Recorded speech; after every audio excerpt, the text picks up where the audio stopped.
What Taylor did in that video was fat phobic. Why do we expect more from a fat black woman than we do from a thin white woman? Alright, men, today we're checking out some people that are mad at celebrities for losing weight. Recently, there's been a massive epidemic of super obsessed fans trying to hold their favorite celebrities accountable for living healthier lifestyles and discussing them openly. Now, go figure, all their arguments are completely stupid and flawed, but they range anywhere from portraying themselves as the victim, encouraging people to stay fat, and calling people fat phobic for having fitness goals. Hopefully y'all enjoyed the video. It's gonna be a crazy one. Let's let Shamu have the floor. So I hear a lot of complaining from straight-sized people about the way that fat people react to fat celebrities losing weight. And I think what a lot of people don't understand about that is that, you know, that's a lack of representation. When a fat celebrity loses weight, fat people everywhere lose our representation in the media. Imagine witnessing someone change their life for the better, then immediately thinking about how it affects you. Newsflash, dumbass. One celebrity choosing to no longer be fat doesn't mean all the other fat celebrities out there suddenly evaporate and cease to exist. F***ing Lizzo is one of the most popular artists of this generation, and her entire brand is based on the fact that she's fat. Look at everything she posts. That's all the representation you need. Loss of representation, my ass. And it just reinforces the idea that fatness and fat people are temporary, and we deserve better. We barely have any representation to begin with, and then we lose that representation. That affects us. There's a famous saying that I think is super fitting for this person: misery loves company. This dork sees somebody choose to get on a better path in their life and takes it as a personal attack. And the reason for this is because when somebody is super lazy and undisciplined like this person, they hate to see somebody else get on their shit and do well in life, because it reminds them that they're too stupid and lazy to do something about their own shortcomings. Like, what, would you rather them stay fat forever and sacrifice their own physical health just to make you feel more represented? That's evil as shit. I also adore her point about how weight loss reinforces the idea that fat people are temporary, when being fat will make you temporary, far more temporary than the average human being. Don't believe me?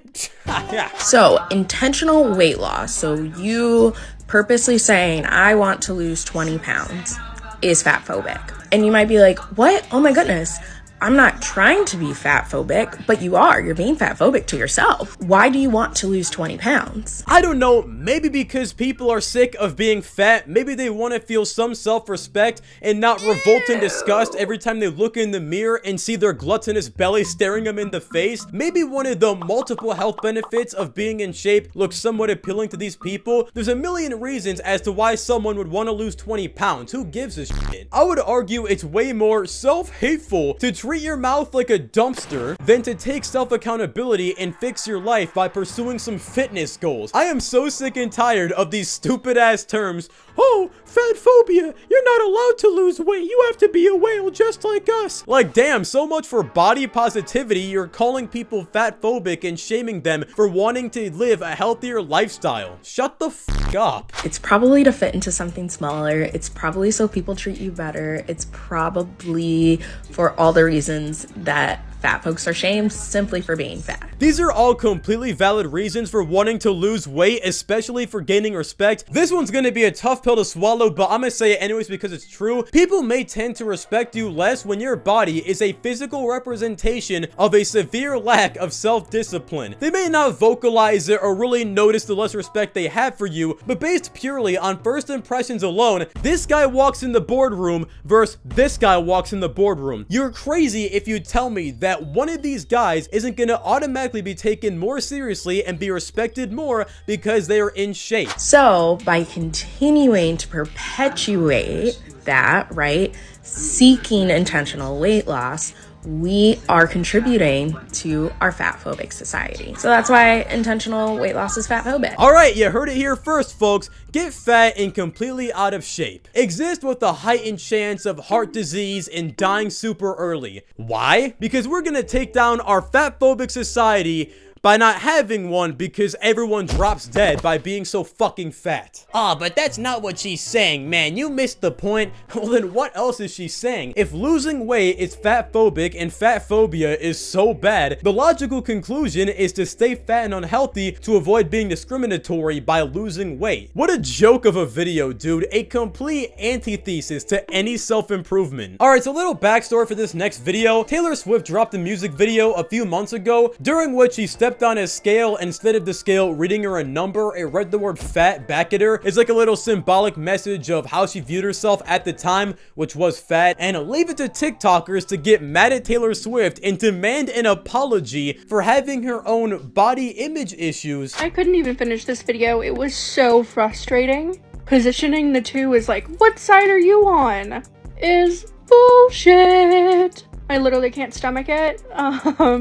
Over the weekend, I've had multiple threads go viral on Twitter where I really got into this. What Taylor did in that video with that scale was fat phobic. Point blank, period, done. Imagine being such a mopey piece of shit you can't even watch a music video without running to TikTok to cry about made up fat phobia. This scale was a representation about how she felt about herself at the time, her own self-image issues. The song wasn't a diss track on the fat community, it wasn't targeted towards anyone but herself. The self-obsession these people possess is off the fucking charts. First, they believe that they're entitled to fat representation, aka be fat and make us feel better about ourselves. Losing weight is fat phobic, and then having your own self-image issues and singing about them is fat phobic, and they're owed an apology. So I guess it's either be in the fat club, be a whale, or you're fat phobic. Go fat or go home. Nice. She needs to apologize and rectify the situation exactly like Lizzo did when she had a problematic lyric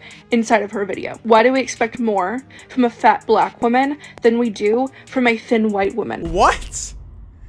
Excuse me? There are no equal sides. There is no conversation to be had. Fat scholars, ED researchers, and therapists have come out against this. Rationalize it all the you want, but eating disorders are not an excuse to be fat phobic, and what she did was harmful. Shit like this is exhausting. I love how these people want to be an oppressed social group so badly, bro. It's almost adorable how much they get off on the idea of them being the victim. That's why they come up with terms like fat phobic and fat phobia. Newsflash, you are not the minority. You are the majority, at least here in America. Have you seen the way the average American eats? It is fucking disgusting, bro. The fast food establishments are out of control. Shit like this is exhausting. Gee, I wonder why you're exhausted. It's almost like anytime a celebrity or anyone on the planet, or oh god damn it, mentions the word fat, you go on TikTok and have a heart attack about it in front of all of your followers. This obsession with celebrities' bodies and them being fat or not is so unhealthy. It is the most parasocial shit I've seen in my time on the internet. It became so widespread that a psychologist by the name of Elizabeth Shaw came out and made a statement about this, saying, if the celebrity is carrying more weight, there's this lovely validation that you can go against societal norms and still be hugely loved and successful. It provides a lot of hope for fans that you can have it all. When the celebrity decides to change aspect of their life that the fan has been invested in, for example, their weight, by losing it, it can feel like a real betrayal because the construction of that ideal. This goes beyond a bunch of fat positive idiots on TikTok mad at celebrities for losing weight. This is a whole culture of, I would like to say, worship of celebrities because of how involved people get in their own personal lives. Look, I'm a massive fan of Kanye, right? My favorite artist of all time, but you'll never catch me dead in a ditch coming on here and making a commentary about his body fat percentage because I don't fucking care that much, right? I don't care if this guy looks like me, talks like me, and acts like me. It's just, I like the music, I listen to it, and I move on. And that's how everyone should handle it, because expecting someone you don't know to hold up to these ungodly high standards you set for them is setting yourself up for a life of failure, because it's never gonna happen since you have no impact on their life. How about instead of focusing on worshipping celebrities and bashing them when they dare to no longer be whales, how about you focus on improving yourself and no longer being a fat